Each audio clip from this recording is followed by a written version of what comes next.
Ready for your last video? I know it's only 3, and they're all pretty simple, but I just want to encourage you. I just want to give you basic direction and allow your youth pastor, your senior pastor, your friend to start to develop and challenge and encourage you to continue this walk in Jesus. If we were to sit here, we'd do a lot of courses. I just want to get you introduced to what we're chasing after. See, today, for my last installment, I talked to you about the basics already.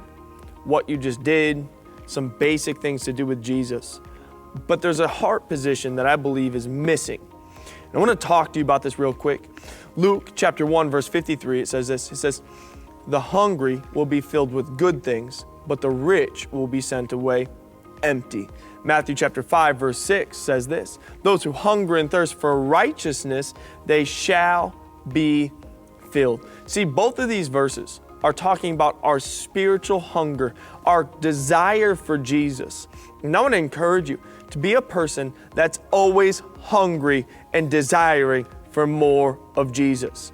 When we get into this lackadaisical place, when we get into this place that's lazy and content with how much of Jesus we have. See, when we get to the position of, I have enough Jesus to go to heaven, is one of the scariest positions we could ever be. Because it's not just about getting into heaven, it's about having a relationship with Him. And spiritual hunger is one of the most important things you could ever have in your entire life. See, if we want to build our spiritual hunger, number one, we need to ingest our spiritual disciplines. We need to pray, we need to worship, we need to spend time with God. And when we meditate on the Word of God, according to Joshua chapter 1, what happens is it's buried inside of our heart. Why we bury this inside of our heart is so that we can actually apply these things. See, if we're not applying it, how could we stay hungry for it? If we're not reading it, how could we stay hungry for it? It just becomes an afterthought. It just becomes something that we do. This isn't something that we do. This is a lifestyle. This is a relationship with Jesus. Man, there's people in the Bible who were hungry. We can see Jacob, he wrestled with an angel all night long. We see this woman named Mary who pours an expensive perfume on God because she was so moved in her heart because of what he had done. That's hunger. We see a man named Zacchaeus who was a sinner. He climbed up a tree because he desired to see God. We see another man named blind Bartimaeus. He starts screaming for Jesus, and everybody tells him to be quiet, but he refused because he was hungry for God.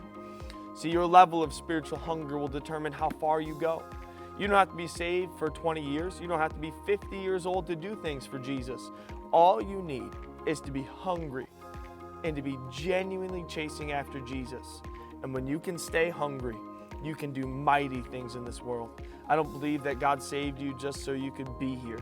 I believe you were saved to do something powerful for Jesus. And your spiritual hunger will play a massive key in how you move forward in that. Don't let people throw a damp, wet towel on your fire.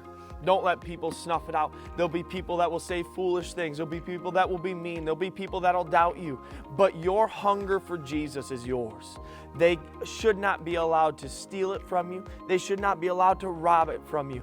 Your hunger is determined by what you want, by how much you love Jesus. And I want to encourage you to stay hungry every single day.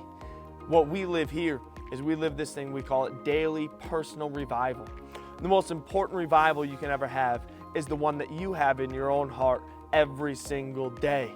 Every single day should be your best day in Jesus. Not just the day you got saved, not just a conference experience, not just a great day, but tomorrow morning you should start your best day you've ever had in Jesus. And the next day, and the next day will be your greatest day you've ever had inside of Jesus. And I want to encourage you, stay hungry, stay living for revival, and stay active for what God has for you. If you have any questions, if you need any more direction on what you're doing for Jesus, I want to challenge you, I want to encourage you to reach out to us because we want to be a resource for you as you walk out what God has for your life.